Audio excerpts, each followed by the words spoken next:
lamang gamot. Ano kaya ang pangalan nito?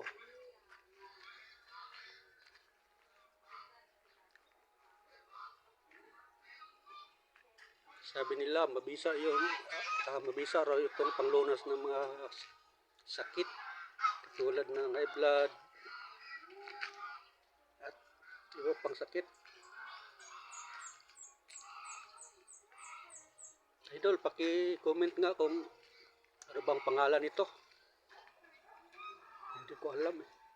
Nakalimutan ko. Pero mabisa rin ito guys sa mga sakit.